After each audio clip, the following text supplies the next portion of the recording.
palavra de Deus diz assim: eu te louvo, porque me fizeste de modo especial e admirável. As tuas obras são maravilhosas. E digo isso com convicção. Meus ossos não estavam escondidos de ti, quando em secreto fui formado e entretecido como nas profundezas da terra. Os teus olhos viram o meu embrião, e todos os dias determinados para mim foram escritos no teu livro, antes de qualquer deles existir. Feche seus olhos. Pai, te agradecemos, Senhor, pela tua palavra nessa noite, que o teu Espírito, Senhor, possa conduzir, meu Pai, esta reunião, e que possamos compreender aquilo, meu Pai, que o Senhor tem para nós nessa noite. Que o Senhor alimente o nosso espírito, é o que te pedimos em nome de Jesus. Queridos, há uma verdade espiritual que nós precisamos compreender, iniciando pelo que nós fazemos aqui na igreja. É algo que eu tenho insistido com a igreja para resgatarmos uma visão que tem sido perdida durante o passar do tempo. Às vezes parece que estar na igreja, vir ao culto, é o momento que nós nos reunimos com pessoas que acreditam em Jesus, que creem que vão para o céu, e nos reunimos aqui para ouvir uma mensagem, para ouvir música e para ouvir uma palavra que vai falar conosco de alguma forma. Eu quero lhe dizer que se o seu entendimento é esse, ainda é um entendimento muito raso para uma verdade do que é a reunião da igreja de Cristo. Nós precisamos entender que quando a igreja de Cristo ela foi formada, ela não foi formada pela vontade das pessoas. Não foi o homem quem decidiu formar a igreja. Não foram os homens que se sentaram e disseram: olha, eu acho bacana a gente agora se reunir para falar de Jesus. A história vai nos dizer que esse movimento de reunião começou não por vontade, mas por medo. Se você for olhar, começou assim. Eles estavam reunidos, com portas trancadas, porque eles estavam com medo do povo. O que acontece é que no meio daquela reunião, a Bíblia diz que o Espírito de Deus veio sobre a vida deles, e de repente, eles começaram a falar da palavra de Deus com ousadia, e começaram a falar com autoridade. E as pessoas que ouviram aquelas pessoas falarem, compreenderam verdades que estavam ocultas aos seus olhos físicos, incompreensíveis aos seus ouvidos. E de repente aquelas pessoas começaram a ter visões e entendimento de coisas espirituais, ao ponto delas começarem a se reunir agora com aquelas pessoas. Assim foi formada a igreja de Cristo, catalisada pelo movimento que foi gerado pelo Espírito de Deus. O que é que eu preciso entender, o que você precisa entender? É que quando nós nos reunimos como igreja, o nosso maior objetivo não é apenas cantar algumas músicas legais, ou músicas que sejam agradáveis, ou apenas ler trechos da palavra de Deus e explicar a vocês. Isso faz parte de uma liturgia. Mas nós precisamos compreender que quando nós falamos sobre igreja, quando nós falamos sobre o ajuntamento do povo de Deus, nós estamos falando da única estrutura na terra que está autorizada a invocar a presença do Espírito de Deus. E aí eu preciso entender, e aí você precisa entender que quando nós invocamos a presença do Espírito de Deus, nós estamos em um ambiente físico, estamos em um ambiente constituído por pessoas, mas que coisas da dimensão espiritual precisam se manifestar, precisam acontecer, porque nós estamos agora diante da presença e da manifestação do Espírito do próprio Deus. A igreja precisa resgatar esse entendimento. Não é o pastor quem tem que resgatar esse entendimento. Não são apenas os músicos, mas a igreja, ela é composta de cada um dos seus membros. E o que é que Deus tem nos dito? O que é que nós temos ouvido da parte de Deus? É que muitas pessoas nesse tempo estão com o seu potencial adormecido. O que é um potencial adormecido, pastor? Observe, quando você lê o texto, Davi traz para nós uma revelação, um entendimento de algo grandioso, quando ele fala a respeito da onisciência de Deus, como Deus tem a compreensão sobre a minha vida, sobre a sua vida, e que Deus já nos conhecia antes que nós fôssemos formados. Fala da compreensão de Deus a respeito de tudo que foi projetado sobre as nossas vidas, desde o primeiro dia até o nosso último dia da existência. Mas Davi fala dessa compreensão de Deus a respeito de mim e a respeito de você, trazendo uma expressão que a Nova Versão Internacional fala, chamando de embrião. Eu acho a palavra embrião aqui uma palavra forte, uma palavra-chave para o entendimento do que é um potencial. E quando nós falamos de potencial, queridos, é interessante você entender o poder de uma semente. O que é um embrião? Um embrião é uma semente que foi fecundada, porque enquanto a semente não é fecundada, ela tem nomes distintos.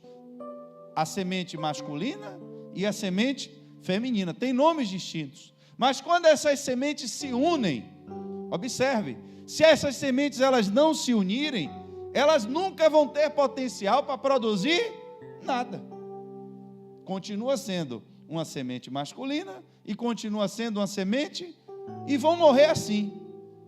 Mas quando elas se encontram e se fundem uma com a outra, ali passa a existir agora um grande potencial. Todos nós um dia fomos essa pequena semente que esteve dentro do útero das nossas mães. Nós éramos do tamanho de um grãozinho de feijão. Será que você se consegue ainda voltar e se imaginar do tamanho de um grãozinho de feijão dentro da barriga da sua mãe? Será que se alguém olhasse você numa ultrassonografia naquele tempo, poderia imaginar quem você se tornaria? Muitas vezes eu olho para o ministério infantil aqui da igreja, vejo as crianças e fico imaginando que há 50, 60 anos atrás, a maioria de vocês eram ainda aquelas crianças. Há 20 anos, nós estávamos aí no meio daquelas crianças. E quem nós vamos nos tornando quando vamos crescendo? Nós mesmos não sabemos quem nós vamos nos tornar. Você, quando era criança, você não sabia o que você ia fazer, com que você ia trabalhar, com quem você ia se casar, o que você ia conseguir produzir na vida. A questão é que nós criamos um falso amadurecimento, muitas vezes, na nossa mente, e que nós limitamos o que nós ainda temos para viver, porque perdemos a essência de um potencial. Quando nós olhamos para um embrião, ali você sabe que tem um potencial de ser gerado agora um ser humano. Você olha para um bebê, você sabe que daqui uns dias vai ter uma criança andando. Você olha para uma criança andando, você sabe que daqui uns dias vai ter um jovem forte andando por aí. Quando você vê o jovem, você consegue imaginar que ali vai ter um adulto. Quando você olha para o adulto, você já consegue imaginar um velho. Você consegue ver todos os ciclos do potencial que está depositado na vida de um ser humano. A questão é que assim como nós conseguimos enxergar essas coisas no plano físico, e muitas vezes quando criança, você consegue enxergar dons e talentos que Deus deu aos seres humanos. Você consegue ver uma criança cantando e você diz, olha, essa criança quando crescer pode ser um cantor de sucesso, porque ela tem uma voz bonita. Você vê uma criança correndo mais rápido do que as outras, você diz, olha, essa criança pode ter aptidão para esportes, porque essa criança, ela tem muita força física e muita disposição para correr. Eu me lembro que, eu não sei se essa foi a culpa, mas eu nadava, eu fazia natação, e tinha uma menina pequena que nadava junto comigo. Na mesma escola que eu estudei, eu ia dar uma volta, tinha que ir lá na piscina e voltar. Enquanto eu ia, a menina já tinha ido e já tinha voltado. Eu aí disse, rapaz, eu acho que esse negócio de natação não é para mim, não. Eu acho que eu estou pesado demais. E de verdade, irmãos, aquilo me incomodava, porque eu me esforçava, tentava bater o braço o mais forte que eu podia, mas eu via que se fosse depender de nadar, para eu ganhar alguma coisa na vida, meu potencial era... Bom, a menina virou uma nadadora aí internacional, né? Já ganhou meio mundo de medalha aí pelo Brasil, pela Bahia. Pelo menos é o que me consola. Eu não estava concorrendo com qualquer menina, mas estava concorrendo com um grande potencial. As pessoas já viam na piscina a força que ela tinha para poder atravessar aquelas águas. Mas o meu potencial era zero. O que é que eu quero lhe mostrar? Tem coisas, irmãos, que tem tempo para se manifestar. Tem coisas que vão depender de etapas. Por exemplo, quando o seu potencial está no esforço físico e está nos esportes, logo jovem você já começa a despontar na frente. Por quê? Porque é típico das crianças, dos jovens, os exercícios físicos, os esportes. Então, na escola você já sai na frente de todo mundo, já começa a jogar bola melhor do que todo mundo, já vira o centro das atenções. Mas a vida, ela tem fases. E nem sempre na próxima fase da sua vida, aquele potencial que estava sobre você vai ser útil da mesma forma. Pode ser que em um momento posterior da vida, uma pessoa da sua escola que você nem dava atenção, você não dava nada por ela, mas ele tinha inteligência. E talvez na fase de criança, a inteligência ela não seja tão valorizada entre as crianças. As crianças valorizam muito mais os fortes, os que têm aptidão para jogar bola, mas chega em uma segunda fase da vida, que aquela aptidão dele agora vai se destacar. Por quê? Porque vai chegar a fase agora do concurso, vai chegar a fase do vestibular, vai chegar a fase agora de passar por uma seleção para o emprego. E a vida, irmãos, vai nos trazendo momentos, fases, em que os nossos dons e os nossos talentos, eles vão ter que ser desbloqueados, vão ter que ser manifestados, para nós nos adequarmos ao nosso tempo. Deus também trabalha da mesma forma. Deus criou, a Bíblia diz, como o salmista diz, um plano para a nossa vida, antes de nós sermos pessoas visíveis como somos hoje. Quando nós éramos apenas um potencial, um embrião, Deus também colocou um potencial espiritual na vida de cada um de vocês. Mas pastor, eu estou na igreja e eu vejo as pessoas orarem e rapidinho ali começa a falar em línguas e eu estou travado aqui até hoje. Para que foi que Deus lhe chamou? Qual é o potencial que Deus colocou em sua vida? Muitas vezes nós não sabemos, ainda não se revelou, ainda não se manifestou aquilo que Deus já colocou e já disse a respeito da sua vida.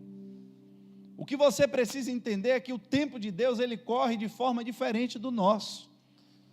O nosso tempo, ele é cronológico. O tempo de Deus se chama Kairos. E o tempo que é para a gente oportuno, muitas vezes não é oportuno para Deus. Por que é que Jesus nasceu naquele tempo? Por que é que Jesus não nasceu no nosso tempo? Por que é que Jesus não nasceu logo depois que Adão pecou? Não sei se você já se perguntou isso. Mas é interessante que não foi um dia por acaso que Jesus nasceu, mas havia um tempo determinado para ele nascer. O tempo, nós não nascemos fora do tempo. Você não foi gerado por Deus fora do tempo. Às vezes você se pergunta: se eu tivesse conhecido Jesus antes. Muitas vezes nós falamos isso. Mas eu quero lhe dizer nessa noite, você conheceu Jesus exatamente no momento em que você precisava dele. Talvez você tenha passado coisas na sua vida que lhe fez até valorizar muito mais a comunhão que você tem com Jesus depois do que você passou. Se você não tivesse passado pelo que você passou, será que você teria a fé que você tem hoje e a força para permanecer firme? Precisamos entender que o tempo de Deus, ele é perfeito. Quando você vai ler o livro de Mateus, e eu estou acompanhando esse ano aí a leitura com o pessoal do Ministério de Louvor, e eu achei interessante, de acordo com a mensagem que eu ia pregar, que no livro de Mateus ele fala que houve 14 gerações de Abraão até Davi, 14 gerações de Davi até o exílio. depois mais 14 gerações do exílio, até Jesus. Não foi por acaso a data que Jesus nasceu. Havia um controle milimétrico de Deus para o tempo em que Jesus ia se manifestar. Se João Batista vem 100 anos antes, o que ia adiantar? João vinha cheio do Espírito, cheio da palavra, mas ia preparar o caminho para quem? Você precisa entender, irmãos, que tem tempos. Eu conversando com Paulo outro dia, eu falei com ele algo assim, um entendimento meu, isso é meu, isso não está na Bíblia, é meu entendimento. Por que é que Deus demorou tanto para dar um filho a Zacarias e a Isabel? João Batista, porque quando Zacarias e Isabel tiveram João Batista, eles já eram velhos. Deus não podia ter ouvido a oração desse homem antes? Qual foi o fim de João Batista, irmãos? Morreu de forma trágica. Só que os pais dele já eram velhos. Os pais deles tiveram a oportunidade de viver com João durante a melhor fase da sua vida. Viveram, criaram João, morreram e morreram felizes, porque eles não viram o destino que João iria ter. Para nós que somos seres humanos, a morte de João foi uma tragédia, mas a Bíblia diz que gloriosa ao Senhor é a morte dos santos. Eu tenho certeza que se você voltar lá no céu e procurar saber de João, para ele, meu irmão, foi a melhor coisa ir chegar mais rápido logo aonde ele tinha de chegar, porque ele chegou com glória. O próprio Jesus deu testemunho a respeito de João e disse: olha, nascido de mulher, não teve ninguém maior do que João. Passou por essa vida, cumpriu a sua missão, cumpriu o seu propósito e subiu ao céu. Mas será que o pai dele e a mãe dele, se tivessem vivos, ficariam tão alegres e felizes com essa proposta? Até nisso Deus guarda os seus. O filho deles tinha um propósito, tinha algo que ele precisava cumprir, tinha uma missão, mas também tinha um destino. Será que Deus não sabia qual seria a forma da morte de João? Então, quando ele traz João para ser filho da velhice daquele casal, era exatamente para que ele pudesse viver os seus últimos dias com João cuidando deles, tomando conta deles na velhice, até que eles morreram. E João vai cumprir o seu propósito agora no deserto, livre, desimpedido, tendo vivido com seus pais o tempo que Deus concedeu a ele na terra, e depois Deus leva João ao céu, e ninguém ficou aqui para chorar. Os pais de João não ficaram aqui para chorar a sua morte. Irmãos, eu fico vendo o cuidado de Deus, como as coisas de Deus para a gente acontecem fora de tempo, mas para Deus tudo tem um propósito. Não foi à toa o tempo em que Jesus veio, não foi à toa o tempo em que João se manifestou. Eu fico olhando que muitas vezes, irmãos, Deus já falou algo ao meu respeito, ao seu respeito, e que nós tomamos muitas vezes até posse dessas palavras, mas ficamos aguardando, ansiosos que elas se cumpram. E eu fico vendo a vida de Moisés. A Bíblia diz: Moisés, Deus escolheu para ser o libertador do povo. A mãe de Moisés, quando Moisés nasceu, olhou e disse, a Bíblia que diz, esse menino, ele é diferente. Ela já tinha tido um filho, Arão era mais velho do que Moisés. Ela olha para Moisés e diz, mas esse aqui é diferente. Moisés nasce em um tempo, irmãos, em que estava decretada a morte para todos os meninos que nascessem. Mas ela disse, mas esse aqui eu tenho que guardar. A Bíblia diz que Moisés vira agora filho da filha do faraó, mas quem vai tomar conta dele? A mãe dele. Você acha que a mãe dele não contou a ele qual era o propósito que Deus tinha na vida dele? Você acha que ele não sabia? Moisés viveu 40 anos dentro do palácio de faraó, mas eu tenho certeza, irmãos, que ardia no coração dele aquela palavra. Deus vai levantar você para ser aquele que vai livrar o seu povo da escravidão. Você vai ser aquele que Deus vai usar para tirar as dores do seu povo. Moisés um dia vai para o meio do povo, quando chega lá, vê os hebreus brigando, o egípcio sentando a madeira no hebreu, ele disse, Deus me botou aqui com uma missão, foi com um propósito, foi para livrar o meu povo. E aí, meu irmão, pegou o egípcio, quebrou o egípcio no pau, acabou com o egípcio, enterrou lá na areia. Estou fazendo a vontade de Deus, preste atenção, eu estou cumprindo o propósito que Deus me deu. Mas o propósito, irmãos, quando ele é cumprido fora do tempo, ele não tem respaldo de Deus. Mas não foi Deus que mandou ele para livrar o povo da opressão dos egípcios? Foi. Ele não já estava com 40 anos, já tinha passado tempo demais dessas palavras de Deus? Já. Mas ainda não tinha chegado o tempo de Deus. E o que foi que trouxe para ele? Prejuízo. Às vezes a pessoa chega na sua vida e diz: olha, Deus está derramando sobre a sua vida uma unção profética, Deus vai lhe usar, vai abrir a sua boca. Pronto, você já sai ali, primeiro cachorro que você vê na rua, você já começa: Deus vai arrumar um lar para você, eu profetizo em nome de Jesus, você não vai mais andar na rua. Começa a profetizar já pelo cachorro que viu na rua ali. Passa pelo cachorro quente ali, o menino que está vendendo, eu profetizo que você vai virar um grande restaurante. Aí pronto, se desarna e tome-lhe falar profecia para os outros, sem Deus ter falado nada. Sabe o que é que isso vai trazer sobre a sua vida? Problema. Por quê? Porque não é porque Deus disse que vai manifestar algo sobre a sua vida, que o tempo de Deus já chegou sobre a sua vida. Se Deus falou, irmãos, aguarde. Se Deus falou, aguarde.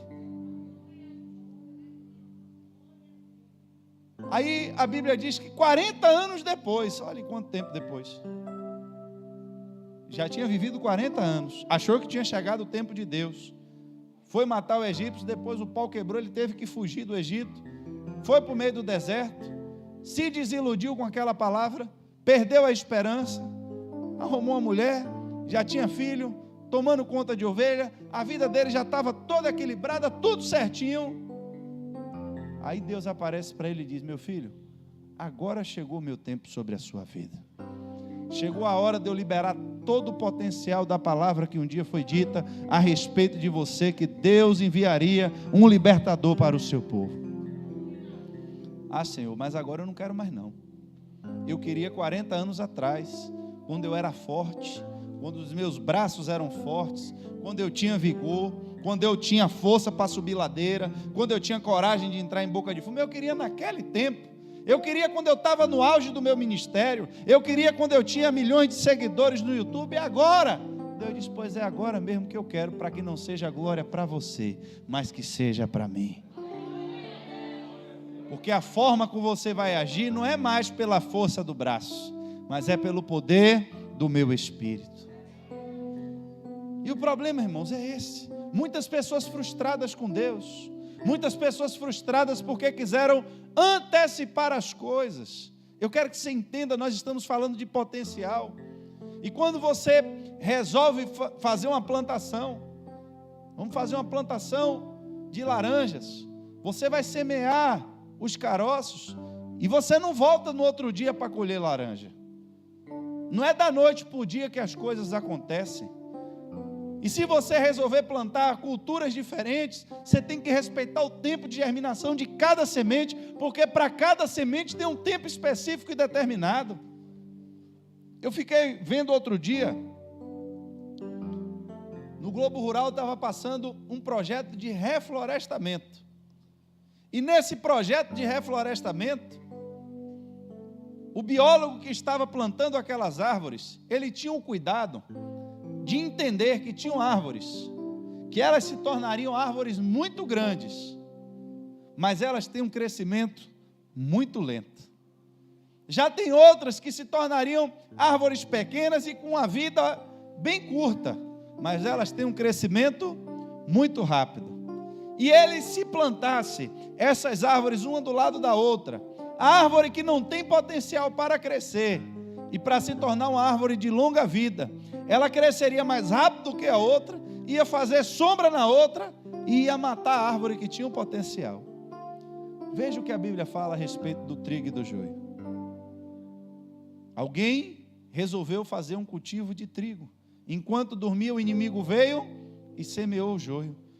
A mesma terra que tem potencial para produzir os planos de Deus, também tem potencial para produzir o plano de Satanás.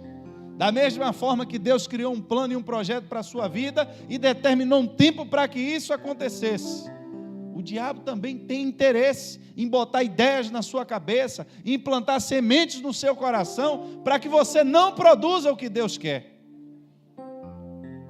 mas que você produza segundo a sua carne, o seu entendimento, a sua própria vontade. E aí agora o que é que se faz? Chega um tempo em que a Bíblia diz que aquilo que já foi plantado vai crescer junto com o que Deus também plantou. Esse entendimento, irmãos, está lá. O apóstolo Paulo dizendo: eu olhei para mim agora e vi uma cena terrível, porque eu quero fazer o que é certo. Eu sei que em mim está plantada a palavra de Deus, que vai dar frutos segundo o Espírito Santo de Deus, mas também estou vendo alguma outra coisa crescendo aqui dentro, que eu não gostaria que tivesse, porque tem em mim uma natureza carnal, que por mais que eu tente arrancar ela, se eu matar a carne, eu vou matar o Espírito que também está aqui, ele vai embora desse templo, porque o Espírito vive em você, porque você está vivo. E se você morrer? Tem como salvar aqui só o seu Espírito para ele ficar vivo nessa dimensão? O Espírito habita no seu corpo, por isso que a Bíblia diz: você é templo do Espírito Santo de Deus. Qual é a forma então que o Espírito de Deus nos ensinou a não deixar com que as sementes do diabo cresçam no nosso coração? É só você não alimentar elas, é você canalizar o seu tempo, a sua atenção, os seus ouvidos, os seus olhos para aquilo que vem de Deus, porque quando você começa a nutrir a semente de Deus dentro do seu coração, a Bíblia diz que começa a morrer aquilo que veio do diabo. É por isso que ele diz: façam morrer. Se você olhar a Bíblia, ela vai lhe dizer exatamente isso em Gálatas 5, façam morrer as obras infrutíferas da carne. Você tem que fazer morrer. E como é que eu faço morrer? Não é arrancando, mas é deixando de alimentar.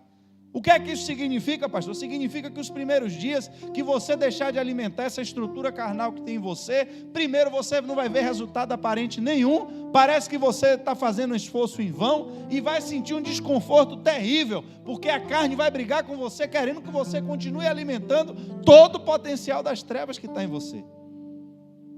Mas com o passar do tempo, você vai começar a ver que aquela folhinha do pecado começou a murchar na sua vida. Você vai ver que as plantinhas do pecado começaram a amarelar. Até o dia que você vai olhar para a sua vida e não vai ver nem sombra mais daquele pecado que estava concorrendo com o seu tempo diante de Deus, o seu tempo de aproximação a Deus. Porque, irmãos, nós precisamos compreender e entender que Deus colocou em cada um de nós um potencial e uma função estratégica dentro do seu reino. Se eu entender que eu tenho um tempo e que esse tempo não depende de mim, esse tempo depende de Deus. É Deus quem vai manifestar em mim, vai manifestar em você as coisas que Ele projetou para mim e para você no tempo dEle. Mas, Senhor, já tem 40 anos que eu estou na igreja e o Senhor não fez nada. Pois espere mais um pouquinho que ainda tem mais 40. Não é no seu tempo. Não é no seu tempo. Jesus veio ao mundo de forma gloriosa, o Espírito Santo colocou uma semente no ventre de Maria, e aquele menino nasce, e aquele menino ia para o templo e discutia com os doutores da lei, e falava e acontecia, mas não fez um milagre. Procure na Bíblia que você não vai achar. Até os 30 anos Jesus não fez nada que nenhum outro ser humano fosse capaz de fazer, nada. A Bíblia não mostra em momento nenhum, mas Maria tinha o quê? Entendimento. A Bíblia diz que ela ouvia essas coisas e guardava no seu coração. Esse menino vai ser o libertador do seu povo. Mas esse menino está aqui com fome, me pedindo: mãe, quero comida. Esse menino vai ser o libertador do povo. Mas Deus está dizendo: fuja para o Egito, porque Herodes quer matar o menino. Não podia mandar o menino, mandar um poder, soltar um poder especial lá e matar o faraó? Não tem poder nenhum, não, mas tem potencial, é o libertador do povo, mas vai fugir para o Egito. Pode correr para o Egito, que se ficar, vai morrer. Imagine, irmãos. Foi Deus que falou: fuja para o Egito, porque Herodes está procurando matar o menino. Se Deus mandou fugir, é porque se ficasse, José fugiu para o Egito. Aí chegou um ponto na sua vida, num tempo determinado por Deus. Naquele dia, a Bíblia diz que o céu se abriu e o Espírito de Deus desceu sobre ele.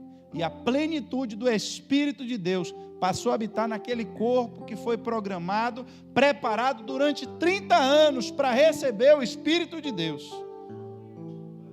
Agora, quando ele recebe a plenitude do Espírito de Deus, todo o potencial que tinha sido liberado por Deus, já pela sua palavra, começa agora a ser ativado na vida dele. Primeiro inimigo que ele vence, o diabo. Vai para o deserto, a Bíblia diz, esse espírito que entrou nele, levou ele para o deserto. E agora ele começou a ter visões, começou a enxergar aquilo que está oculto aos meus e aos seus olhos. A Bíblia diz que o homem vive escravo do pecado e o homem não enxerga quem está escravizando. O homem briga com outro homem, o homem briga com a sua mulher, briga com a sua casa, arruma confusão com o vizinho e ele não consegue enxergar que o problema todo da vida dele está no pecado, está em Satanás que está escravizando a vida dele. Aí Jesus é levado agora ao deserto. Porque Jesus tinha um propósito. O propósito de João era o mesmo de Jesus, mas o Espírito não era o mesmo. O Espírito é o mesmo, irmão, mas cada um, a Bíblia diz que Deus chamou com um propósito diferente. Você sabe por que muitas vezes você ainda não desenvolveu o potencial que está em sua vida? Porque você está querendo fazer a função de outra pessoa. Você já pensou, você na sua casa, presenciando a briga entre um freezer e um micro-ondas? O micro-ondas querendo ser freezer? Um esquenta e o outro esfria.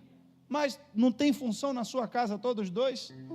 O que é que adiantaria se o micro-ondas gelasse igual ao freezer? Tem muita gente na igreja assim, ó, só quer ser micro-ondas. Ninguém quer ser o freezer. E Deus precisa tanto de um. Está chegando o tempo, irmãos, que Deus vai desbloquear potenciais. E para finalizar,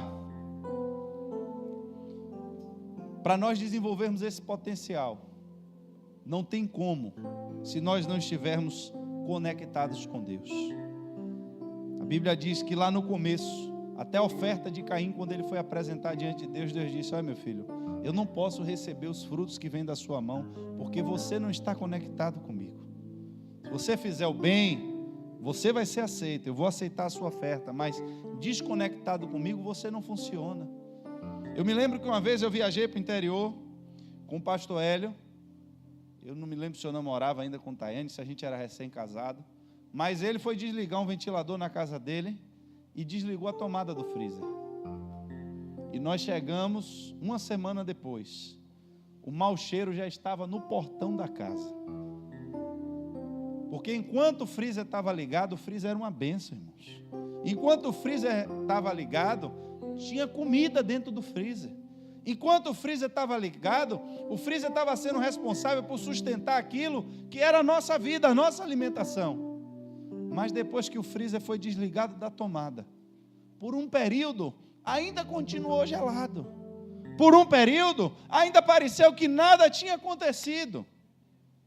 Mas lentamente, ele começou a perder a sua força. As coisas que estavam dentro dele começaram a descongelar. E depois que essas coisas se igualaram com a temperatura de fora, ou seja, o ambiente de dentro deixou de ser um ambiente diferente e passou a se igualar com o ambiente de fora.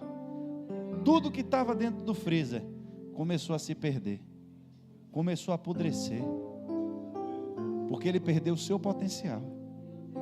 Enquanto ele estava conectado na tomada, o ambiente de dentro era diferente do ambiente de fora. Enquanto do lado de fora as coisas se estragavam, do lado de dentro as coisas permaneciam da mesma forma que foi colocada ali dentro. Porque o freezer tinha potencial para isso.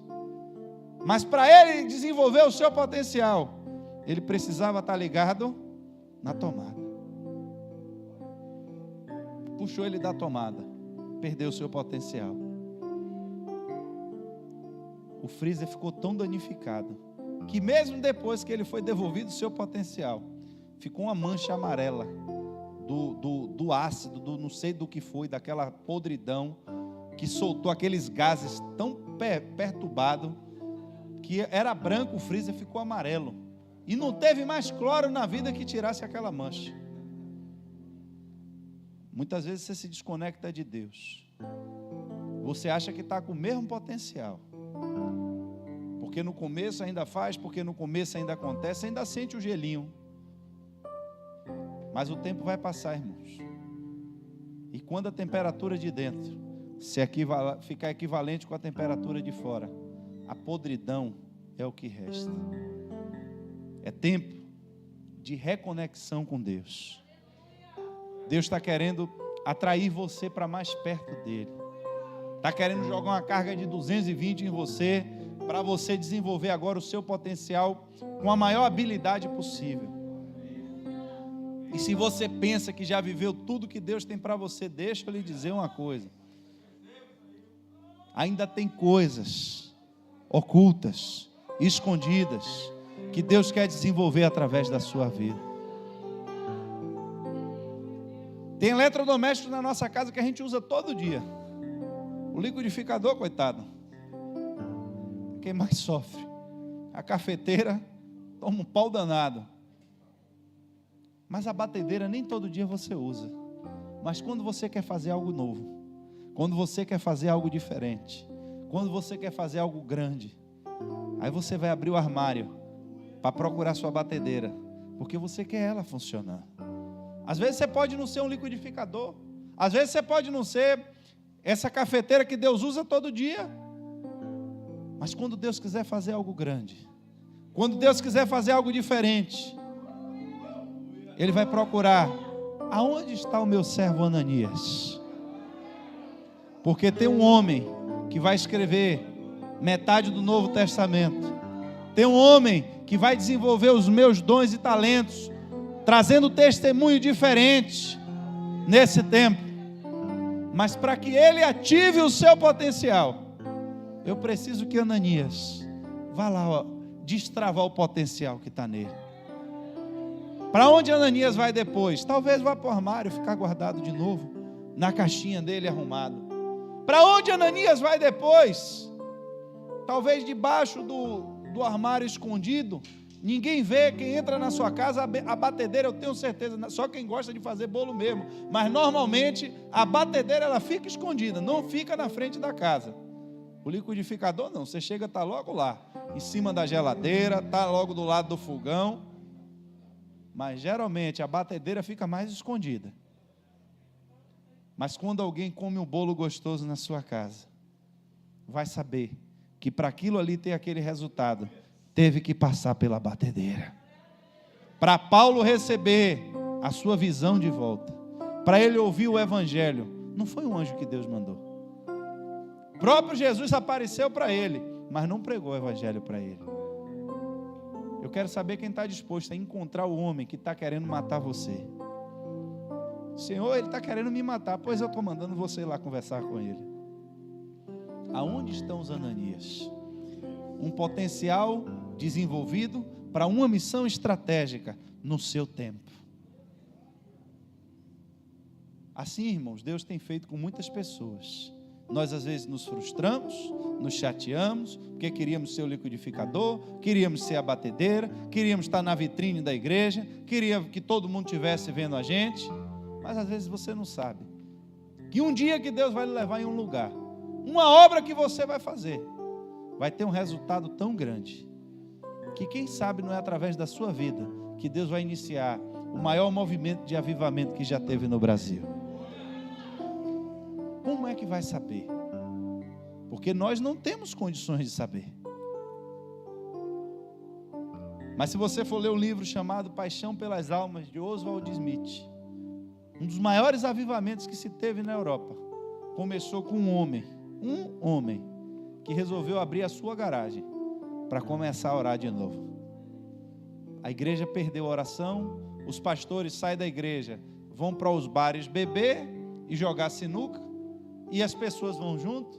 Se perdeu a conexão com Deus, o culto virou algo mecânico e artificial, não tem mais a presença do Espírito de Deus. Um homem disse: eu não vou me conformar com isso, não é esse o evangelho que eu creio.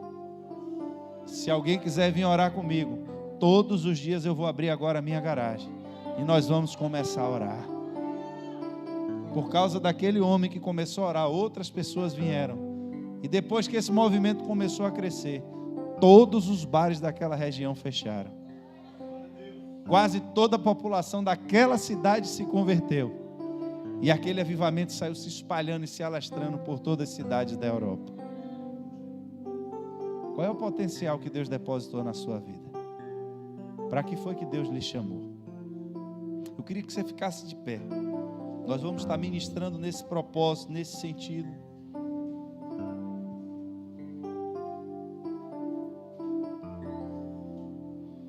E eu quero que você entenda o poder que Deus vê na sua vida. O anjo, quando aparece para Gideão, diz: varão, o Senhor, ele disse: eu acho que o senhor deu a informação errada. O senhor está vendo alguma coisa aqui que eu não estou vendo, porque eu sou o menor da casa de meu pai, e a casa de meu pai ainda é a menor de Israel. Eu acho que o senhor entregou a mensagem para a pessoa errada. Irmãos, Deus não entrega a mensagem errada para ninguém. Eu quero lhe dizer que se você está aqui nessa noite, se você está presente nesse lugar nessa noite, é porque algo Deus já falou com você. Você sabe o que Deus já lhe falou. Muitas vezes você quis manifestar isso antes do tempo, arrumou problema, arrumou confusão, e está aí, esquecido no meio do deserto, cuidando de ovelha, cuidando de sua vida. Mas eu vou lhe dizer algo: vai chegar o tempo de Deus. E a Bíblia nos diz que quando o tempo de Deus chega, quando a chuva de Deus vem sobre a terra, toda semente que foi plantada, ela vai germinar. E o potencial que estava depositado nela vai ser produzido frutos segundo a sua espécie. Tenho certeza que esse ano de 2022 vai ser um ano de crescimento exponencial desta casa. Vai ser um crescimento exponencial do reino de Deus, porque Deus vai fazer grandes coisas em nome de Jesus.